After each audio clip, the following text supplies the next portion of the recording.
Barrel Surf Podcast. Barrel Surf Podcast. Barreled Surf Podcast. Barrel Surf Podcast. Barreled Surf Podcast. Barrel Surf Podcast. Barrel Surf Podcast. Yeehaw!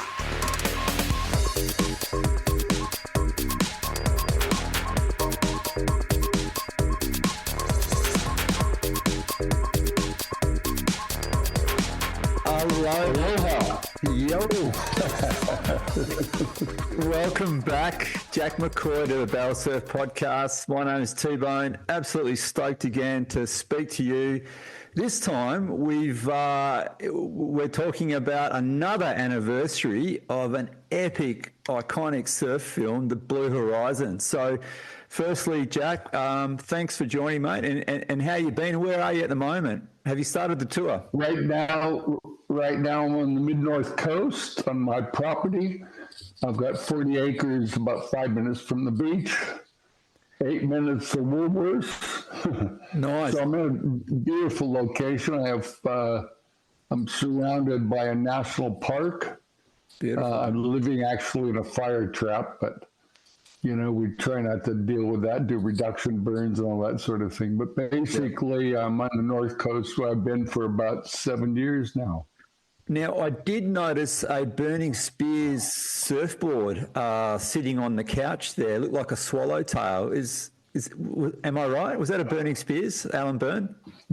That's a Burning Spears. It's not a swallowtail. It's got like a tiny little, I guess you'd say a rounded off square tail is the last channel. Yeah, I rode Alan Byrne's boards sort of in the latter part of my surfing career as a, try to be look, I was never a great surfer, but I was competent. I was proficient as a surfer. Sure. And I tried to ride the best boards ever. When I lived in Hawaii, I had Brewers and Diffenderfers and, some classic boards. And when I came to Australia, I had midgets. I had Terry Fitzgerald. Nice. Where did I go from there? I went to Simon for a while. What? And then I hooked up with Alan Byrne, who became my shaper till the sort of end of my serious surfing. Yep. But I still had him. And, one of the things that I'm really stoked about is that I kept some of my favorite boards. I didn't keep all of them. I wish I kept more. Yeah. But I've got a collection of about 40 or 50 boards down there in a storage locker. Wow. That all have provenance and mean something to me. And my favorite ones are obviously some Al Byrnes. Nice. I had a G-Land board, I had a WA board, I had a North Coast board that I still have. He was a great shaper, but I'll just sort of backtrack a little history lesson here, that Colin Smith, who kick-started the Channel Bottom again, came to Western Australia and worked with Martin, what was his name? He had Delta surfboards there in Margaret River. Okay. Anyway, Yep. Carl Smith came over and spent, 6 months with him perfecting the channel, brought it back to Newcastle, at which time he taught Alan Byrne how to shape them. And then he passed away, so Alan carried the torch. Wow. So much history there. Sounds like there's a lot of stories in all those surfboards that you own and a lot of the shapers that you met along the way. Hey, speaking of history, obviously the Blue Horizon, it's the 20-year anniversary, and Blue Horizon is really unique because it contrasts, obviously, two careers, two surfers. You had Andy and then you had Ruster. What inspired you to tell the stories of these two surfers together? How did it all come about? When I was in Hawaii as a kid, I did a little bit of competing. And sort of one of the last major contests I went on was the Makaha contest, which I got 6th which enabled me to come to Australia for the World Surf Contest.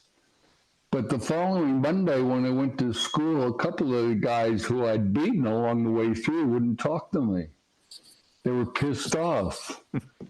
And it really started my mind triggering that really I wasn't that keen on competing, and that surfing was not really meant to be, separating your friends because you beat them in a front heat, Yeah. And so I've always kind of had this thing about a free surfer having more freedom and enjoying surfing more than trying to compete. That was just a personal thing. I know that the kings and the ancient Hawaiians had competitions, and they did have different competition involved in their culture, but it wasn't something I felt I wanted to be a part of. So really, around that time, I was working with Billabong quite extensively, and it was obvious to me at the turn of the century, 2000, that the whole surfing industry was pushing surfing towards competing. And it was a really big part of surfing. The surf companies were only sponsoring pro surfers. It was all about competing. I thought it'd be great to remind everybody that there's another side to it. At the time, there were a lot of free surfers, but not necessarily getting paid very well for it. I was working with Billabong, and I hooked up with Joel Parkinson and Rasta during the junior competition days and saw the difference in the two of them. Joel was very focused on competing. Rasta was busy stopping smelling the flowers, and we had a real good connection there. And I just saw a film that I felt a responsibility to make to show where the industry had driven the art of surfing to a sport that, nothing wrong with them and whatever. But at the time, that's what inspired the project. The film is going to be actually Rasta and Joel Parkinson, but Parko got a last-minute call to go work with Nick Fanning, Dino, and himself on a movie with Matty Guy called 3 Degrees. I know the movie. Okay. So Billabong said, okay, we can give you Andy. And first I was a little bit bummed because I'd had this clear vision of how I was going to make this movie, because I'd traveled with these two and we had some really good times together. But I couldn't deny Joel's desire to hang with his mates and do what he was doing. And as it turned out, it couldn't have been more perfect. Andy was the most absolutely focused competitor and gave me a real honest portrayal of what competition surfing was all about.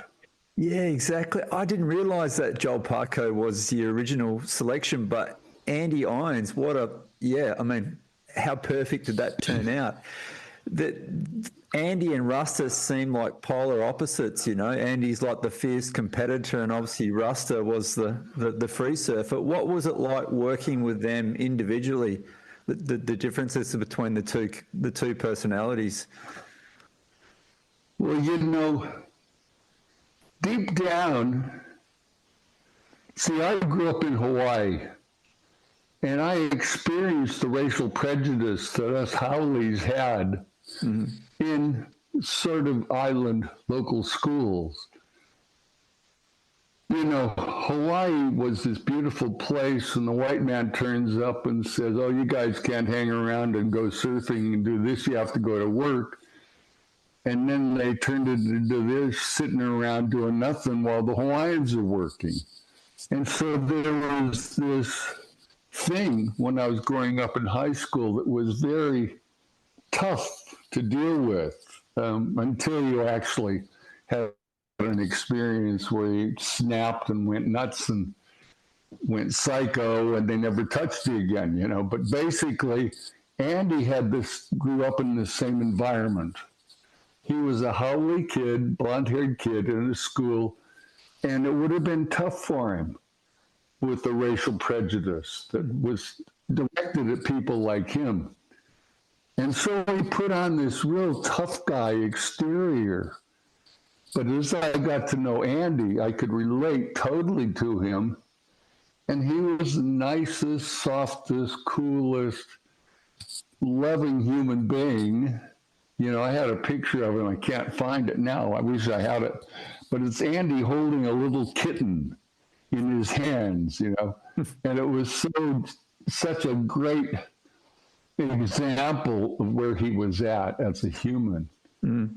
And working with Andy was epic, and I loved it. And we had, you know, it was hard to get him when he was on tour to go on free surf trips. And as far as Rasta was concerned, he and I had been traveling for a while. And I knew the first time I went on a trip with Rasta, he jumps in the car and says, "Hey, I got this new cassette off my shaper, Dick Van Sterling. He's got that cassette. Can we put it on? It's this guy called Leonard Cohen. You ever heard of him?" Yeah. Yeah, about 30 years ago, I heard of Leonard Cohen, you know. And so Rasta had this, you know, deep desire to go back. You know, some people say you live in the here and now. Well, some people believe you have to look back to go forward.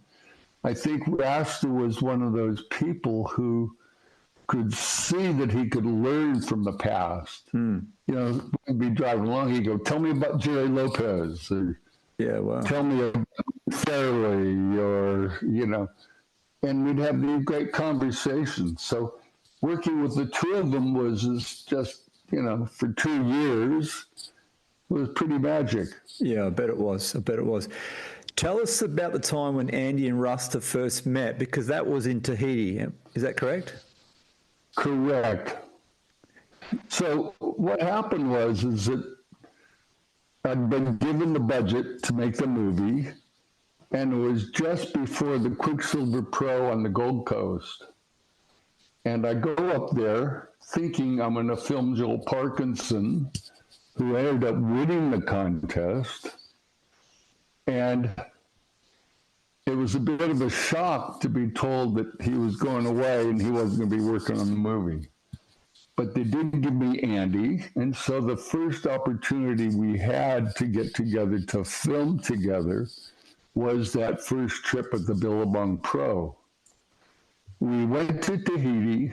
We got to Tahiti about a week before Andy, and we spent a bit of time cruising around. And then Andy turns up, and 2 days later, there's this swell. The contest is supposed to start. And to me, in my filmmaking, I always have this thing tattooed on my forehead is, "Where's the story, Jack?" You know, I've got to look for the story. That's what documentary filmmakers do. They shoot from the hip. They see something that's happening. They try to capture that. And I was pretty focused back then, and I had a lot of experience. And I got up that first morning. It was dark. They're going in the shed, getting their boards ready. We get in the boat. We go out there, try to set the seat of the anticipation. And what happened was that the night before, one of the big flights came in, but a lot of the surfers who were competing, boards never arrived. Oh, yeah. And so even though the surf was like 8 to 10 foot with 12-foot sets, pumping. They had to pause until about midday, hopefully to get some of the boards in. And so they sent everybody out just to free surf. There were great surfers out there. Some of them didn't have boards, weren't able to surf, but others were. However, to be in the boat right there in the channel, right next to the story, so to speak, was, I just tried to set the scene for everybody. Yep. And, you know, I'm happy to say I believe we nailed it. You know, the conversation that went on before and after what was happening. And actually the surfing is just crazy. I remember I was struggling to find a song for that sequence, and Derek Hines sent me a Victorian guy's album called Red White. And he had this song called Good Morning Universe. And I went, that's it, you know? Yeah. And it's a rocking along song. It's epic. And to me, there's three favorite sequences of mine in the movie. I'm not going to give them all to you, but the thing was is that sequence for me captured the two of them together. And it showed that Rasta was on par, surfing-wise, with Andy and his brother Bruce, who I considered at the same time both dominated that session. The three of them. Rasta was pulling into these giant barrels and no hands, you know, just had his both hands in the air and would come flying out, you know, at the end and was sitting right there. And you know, he said, I just couldn't help but think I was going to come out of the spit and spear a boat, you know? Yeah. That's how close we were to the action and to what was going on. So, yeah, that's a pretty exciting sequence and one of my favorites. And what a session to have with Andy and Rusta first meeting up with Bruce. What a session to have. I can't believe the boards didn't rock up for the contest, so they got to free surf. How lucky was that? That was it was mostly Australian surfers, I think, whose boards, you know, things happen in their life, you know, and they do.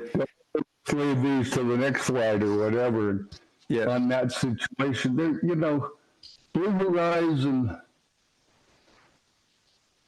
I don't like to use the word luck.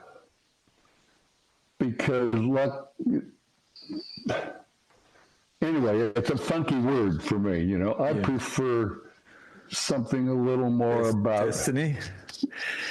Well, destiny or some greater reason. Yeah, sure. To make those things happen, you know. Yeah. I got stuff looking after me, you know, and there's you know, I'm a big believer of karma, and the more you give and the more you get, and sometimes, but you know, getting Andy, getting that day, getting a day 2 weeks later at Chopu all by ourselves, which ended up being the final sequence of the movie. That's awesome. I came back from the Tahiti trip with two insane sequences in the can already, you know, which is a filmmaker's dream, to be able to get to classic sequences that are just ready to go, you know. Yeah. It sounded like, you know, when you started filming Blue Horizon, it sounded like you had a clear vision on how the story would unfold. Did anything evolve along the way, or did you sort of have a clear vision on how the story would unfold when filming Blue Horizon? Because it sounded like you had a plan in your head to. You know, I always start with the plan in my head. Yeah. You know, but it doesn't often work out that way. Yeah, you know, sure. I had films that I thought were going to do something like A Deeper Shade of Blue was going to be 100 years of acknowledging every person who made a line in the sand of the surf industry or to surfing. And that movie turned out to be 4 hours long, so we scrapped that idea and we went left, you know, and did the evolution of the surfboard, the spirit of aloha, and, you know, Hawaiian surf culture. But with Blue Horizon, my clear plan was, which I stuck to, was to checkerboard the two stories together. Yeah. Let's go see Rasta what's doing. Let's see what Andy's doing. Let's see what Rasta's doing. And that pretty much didn't change. Yep. And it worked. You know, my vision and idea there was pretty clear. Yep. Yep. How do you think Blue Horizon has influenced the conversation around competitive surfing versus free surfing? As you were saying before, there wasn't many people free surfing 20 odd years ago. Do you think the movie has been a big influence on the conversation on where we're at now with free surfing and competitive surfing? You know, I hate talking about, you know, here's the timeline of surfing. It's this long. Yeah. And I know the little teeny tiny parts where I've made a little contribution to that timeline. And it's been pointed out to me that confirms what I believe by some of my major peers like Derek Hind and stuff talk about how before Blue Horizon, you know, hipsters didn't exist. True. The bearded, long-haired, Land Cruiser, longboard riding, everything surfer was not featured in anything. But I could see it, you know, because growing up in Hawaii, it didn't matter what you rode. You tried to ride everything. Longboard, shortboard, canoe, sailboat, McDonald's tray, anything, you know, just whatever you were riding a wave was what you were doing on that day. And that's what Rasta was. I saw that in him.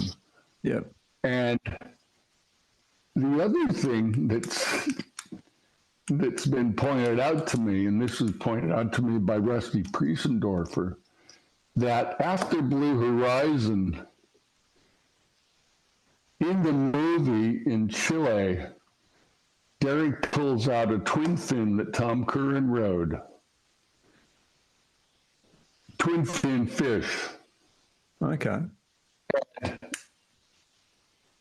Up until then, fishes had come and gone in the surfboard design world. And Rusty said as soon as Blue Horizon came out, he had more orders for twin fin fishes than ever. There was a real rush to get one of those boards that Rasta was riding. And so I'd like to think, or it has been pointed out to me, that now, 20 years later, that the script is flipped. You know, Yeah, well, yeah. Professional surfing to me is stagnant. And where they've got it now, they're all. Sorry, my dog's barking. Sorry, Jack, keep going. I can't hear him. I don't think you're picking it up. Go grab him if you want.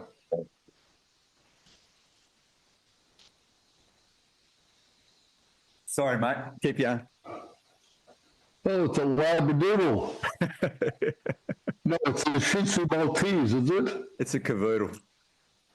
Cavoodle. Okay, well, I've got two Shih Tzu Maltese. Keep it quiet, will you? Yeah, exactly. I got two lap dogs. Yeah. What's great is they don't. Well, my two don't yap. Yeah. They bark once when someone comes in the yard. Yeah. Anyway, we're getting off track here. But Yeah, basically, sorry, mate. No, it's okay.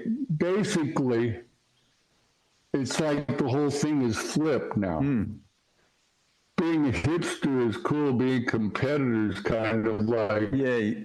okay, you're either into it or you're not, and you could care less, you know. Yeah. It doesn't have the same impact it was having on the overall culture that it did 20 years ago. Yeah. It's fascinating, isn't it? Well, it is. Yeah. And Yeah. so again, here's the timeline of surfing. Yeah. And here's the little teeny tiny part that I know Blue Horizon played in that cultural shift. That's my story, and I'm sticking to it. Yeah, I like it. That's a great piece. That's a great piece of history. Andy won 3 world titles, obviously 2002, 03, and 04. Obviously, during the film, you highlight the 2003 ASP World Title Showdown between Andy and Kelly. Can you tell me What did Kelly say when he walked down the beach and he tapped Andy on the back? He whispered something in his ear. I've always wondered, what did Kelly tell Andy then?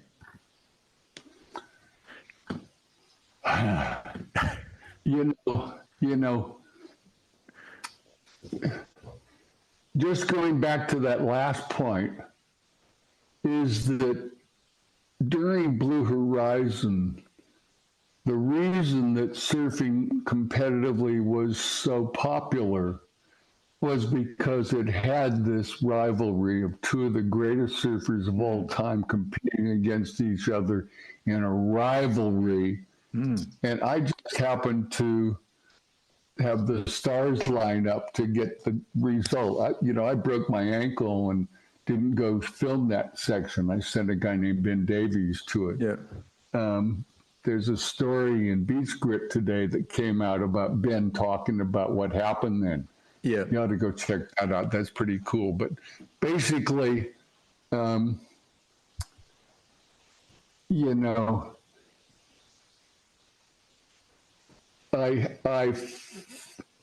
finished the film at the last minute, last second, literally took it out of the lab, flew to the Gold Coast, we put it on the screen, and we had the show. And we had a line in there. Derek and I are a bit mischievous because there was a scene in the movie where Andy sticks around to cheer Kelly on. And then he goes, boo, boo. And the powers that be felt that we were making Andy look a little bit bad. Yeah. So we took that out and we said, Andy sticks around and with the crowd and watches the show. Yeah. We changed that. And we had a line for that thing where he walks up to him just before going out that they also asked us to take out. But basically, we could only sort of surmise what we thought. And so we said, was that a genuine pat on the back or a last second psych out? Yeah. And I'm of the belief it was a last minute psych out, Yeah. It'd be nice to think that he was given a pat on the back, but it was a funny time. It was a funny time. I was getting calls from my filmer who I sent, Ben Davies. Ben went on to create Bondi Rescue. Is that right? Okay. Yeah, he won the race around the world. I hung out with him and met him, and then I broke my ankle a couple of days before I was supposed to go to Hawaii for the last contest. And I go, God, I get someone who I know, and I knew he'd get the story because that's what we both had in common. Where's the story? Yeah. And he did say that, he'd be hanging with Andy and Kelly would just walk into the Red Bull house and walk through the living room and wave to everybody and walk out. Yeah. If that's not a bloody, a mind game trip, but good luck to him, and Andy was Andy. And some people didn't like the fact that he said he wanted to take Kelly's little picture and crush it, Yeah. Fans really gave him shit about that. That was great. Well, yeah, it was not only great, but it was true. And that was the beauty of Blue Horizon is that, I showed Aki the movie when we were in Western Australia. And he hadn't seen it in 20 years. Yeah. And he went, oh my God, I forgot about this movie. Yeah. This is the best movie ever to see Andy Irons in his heyday at the peak of his career. Yeah. And, I want my kids to watch this. I want them to be like Andy Irons, not Kelly. Yeah. It was a fascinating... Kelly, I got nothing but the greatest respect for Kelly. Kelly's the guy, and the man. And He is a beautiful, wonderful human being. However, he too is just as aggressive in and out of the water in his own way as a competitor. Just the way it is. It was a fascinating rivalry. When you think of it, it's probably the greatest rivalry in surfing. Do you think? Like Andy and Kelly during those world title years of AI, it was a fascinating rivalry between those two. Those are your words. It's tough for me to say that stuff. Yeah. But let's just say that's not the first time I've heard that. Yeah. Again, many of my peers have told me, you know, especially since I've been doing interviews and things with a lot of different surfers and media and people, and they just say the same thing. Yeah. Never in surfing have we seen such a rivalry, and to have captured it in a film, it's again, the stars lined up for me. Yeah, exactly. It wasn't my luck, it was my good fortune, let's say. Yeah. Now, there was this. I'm a bit like Occy. I watched Blue Horizon many times over, 20 years ago, whenever it was. Same with the documentary. Now, I remember there was a boat trip that you did in the Mentawais, and it had a star-studded cast. You had Andy, Rusta, Luke Egan, Shane Dorian. I'm not sure if I've missed anyone else. Joel Parko. You went on a Mentawais boat trip. Now, how was that trip to have all those surfers? Tell us some of the best moments from that trip, or any funny stories happen on that boat trip, because there's always a funny story on a boat trip, surely. Where do I start? You know, I brought along a guy named Steve O'Farrell, and Steve I'd met on the Gold Coast when I was just starting my filming, and he was a Channel 10 news guy who was passionate about surfing. And so he helped get Channel 10 to focus on the sport of surfing with the Stubbies contest. And for years, he covered the events, made films, but his specialty really was on a long lens, like a big long lens. You know, I could plant him a mile down the beach and he'd nail the shot.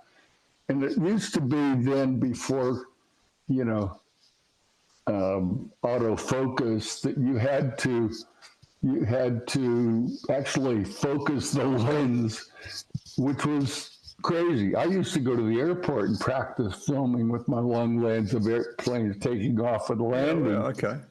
And sharpen my skills. Now you just press the trigger halfway through and it focuses it for you. Yeah. But back then you had to be a long lens guy. So I brought Steve on this trip, and he was this quiet, unassuming guy, always sitting in the corner, not saying much.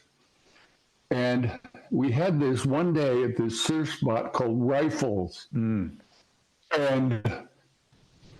I'll never forget that we were showing the rushes that night on the screen in the living room. And for some reason, he fast forwarded past Andy's super long tube ride, because he didn't think he was technically perfect. He had to kind of catch up. He couldn't see him. He was below sea level. He had a wave in front, and he just kind of get a glimpse of Andy going by at time. And so he'd move it a little bit, you know. And so I just remember after we finished that night's thing, Andy got up and went, "Steve, you missed my tube ride." and he didn't say anything, right? Yeah. Steve just sort of went gulp, you know, and didn't want to say I screwed up my shot, but in his mind he did. And if you look at the shot, you see where and it's only so minor Yeah. that the average person is going to do it. So Derek Hind and I are sitting in the editing room one night, and we got the Foo Fighter track approval. Wow. And he and I were just trying to set up some shots for my editor coming in the next day. And I said, let's start the movie. And so he goes, where's your best shot of Andy? I go, it's this one here in the Mentawais. And he said, that's what we start with. And I went, no. You can't start the movie with the best shot in the film. He says, yes, you can. We'll show it again later. Start the film with the best shot. And so we did. And it worked a treat. Which shot? And was it that shot? No. It's a shot at rifles from the land. Right. Steve shot it from the land. Rightio, yep. And I stuck a shot of me that I took of Andy taking off. It starts with the blue water and blue horizon, the titles, and then it goes with the snare drum hits, Taylor's snare drum is started one by one. Yeah. One by one, bang. And then we cut to this land shot of Andy just going and going and going. I know the one. I know it, yeah. And going. Yeah. And going. And then there's a little where he couldn't see him. And, there he is. So he moved the camera just a little bit. Wow. It wasn't a clean pan is what I should be saying. Yeah. It's a clean pan. Now, but to me, that's the mistake that makes it perfect. Yeah. That's how I read it. Okay. Classic. It's the mistake that makes it perfect. You see, in Hollywood, we have a saying that goes, if I didn't get it, it didn't happen. But, cameramen have a real pride about their work that if there's an imperfection, it wears on them. I'm like that, I was going to ask you that question from a filmer's perspective. When you're filming Blue Horizon, was there a shot that you missed that you still think about, or was it something that you missed during the Blue Horizon that you wish you did catch or film? I can't think of it, but I'm sure there was. Yeah. But at the same time, if I didn't get it, it didn't happen. It didn't happen. Exactly. Yeah. So Jack, you're coming to Western Australia. You've got 3 shows in Western Australia. On the 23rd of April, you're at the Lunar Palace in Perth. The 24th. Love it. Yep. 24th of April, you're at Gage Roads in Fremantle. And then on the 26th of April, you're at the Margaret River Heart and obviously Margaret River. So get your tickets, people. You go to jackmccoy.com, get your tickets for the whole tour. But all the West Australians get down 23rd, 24th, 26th of April. Gage Roads, you were there last year with the documentary, right? It's a fun venue right on the water there. Yeah, people talk during those shows. They get a couple of beers and it disrupts a few people, but yeah, fair enough. It's hard to get good venues. I love the Luna. It's a classical theater. But they're like pretty gnarly with, you got 2.5 hours, and if you're not out of there in 2.5 hours, the clock starts ticking again, Yeah. And then the Art Center in Margaret River is by far one of the best venues that we've ever played in. That's cool. I love it. Yeah. It's a great venue. This is a great venue. We've remastered the film. Awesome. It looks great. We've remastered the sound, 5.1 sound. So when that first snare drum hit, lift you off your seats, get you going. And Yeah, for me, it's an opportunity to watch my movies on a big screen. That's what I love. That's awesome, mate. Oh, sounds like we've lost you there for a second. You back, mate? Have you got any friends coming along for the tour? Yeah, we're actually going to have Ant-Man, who knew Andy really well. Sick. Nice. He's going to be our special guest, and we're hoping to have Taj at Margaret's with us. Awesome. Awesome. His schedule, yeah. So we don't have as much time to talk like we did with the documentary, but we will be having a little presentation before the film. Yeah. Telling people a little bit about the background and stuff. Yeah. What the favorite sequences are, of which there's 2 more to come. So in case you want to try and get that out of me, good luck. I got to save some things for the show. But basically, and then we give away some door prizes after the movie, and then we, have questions and answers, which is always really fun and interesting because you don't know what you're going to get. Exactly. Hey, I'm going to let you go shortly, Jack, and it's a real honour to have you on the podcast again talking about Blue Horizon. Now, the honour is all mine. The pleasure and honour is all mine. It's just like a history lesson that, I'm glad we're recording this. When you think about the Blue Horizon today, this is 20 years later, what does it mean to you? Well, it's one of my top 3 or 4 films for sure. Wow, yeah, epic. Which is a hard,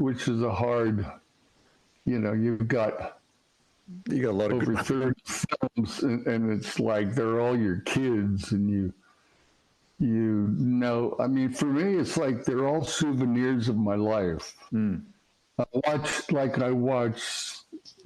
Sick Joy, and I remember sitting in the edit suite and doing something, or, there's a classic one when we're doing the Billabong Challenge. This is the thing that makes filmmaking so much fun, is that I work with some really talented people. It's a film by Jack McCoy, but it's really a film by all the people whose names are on the film. Yeah, awesome. And my art director and I love to work through the film all the way through, edit and put it together, and then go do the color grade and the sound mix together. And when we were doing the Billabong Challenge sound mix, we worked with this guy named Mark Tanner. He's the best sound guy in Australia, I believe. And it's where you get to add little things that, sound effects or little whatevers, And there's this shot in the movie where it's a real rainy, windy day. And you're inside a tent looking out at one of those plastic sort of windows. And there's a guy outside there. And there's a guy who kind of walks up to the guy and says something to him and then walks off. And we go, we got to put something there.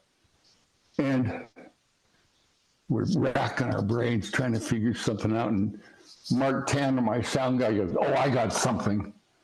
So he starts the record button, he goes into the booth, and he goes, which one of you blokes ordered a bag of carrots?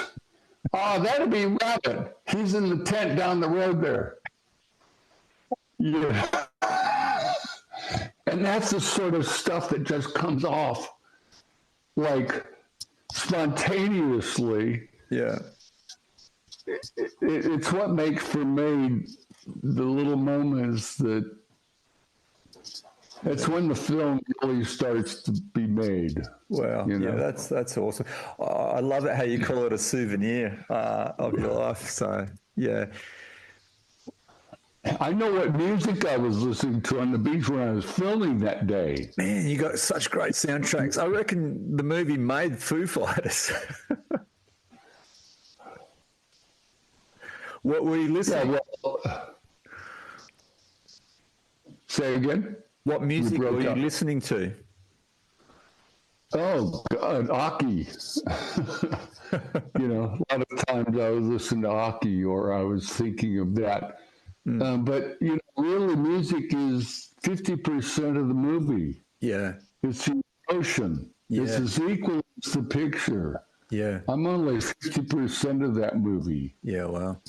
Amazing. It's the music that goes through it. When I was a little kid, I used to listen to the top 10 when I was about 7 or 8 years old with a little transistor radio before I went to bed. Yep. That's how into music I was.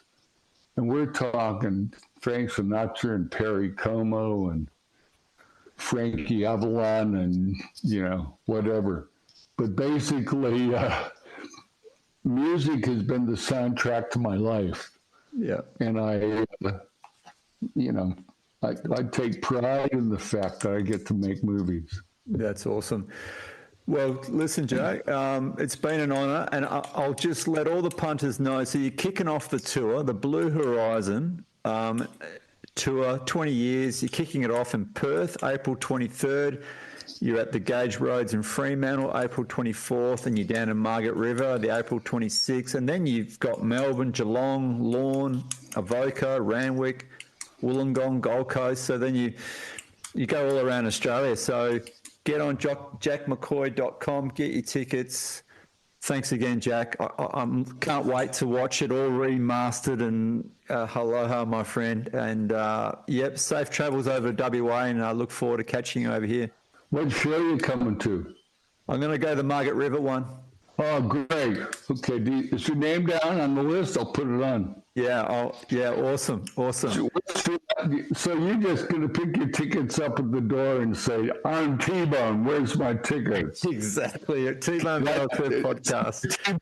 Tbone plus one. Yeah. There you go, Mike. Awesome. You're there. Thank you so much. All right, Jack, well, I'll let you go, mate, and take care, my friend.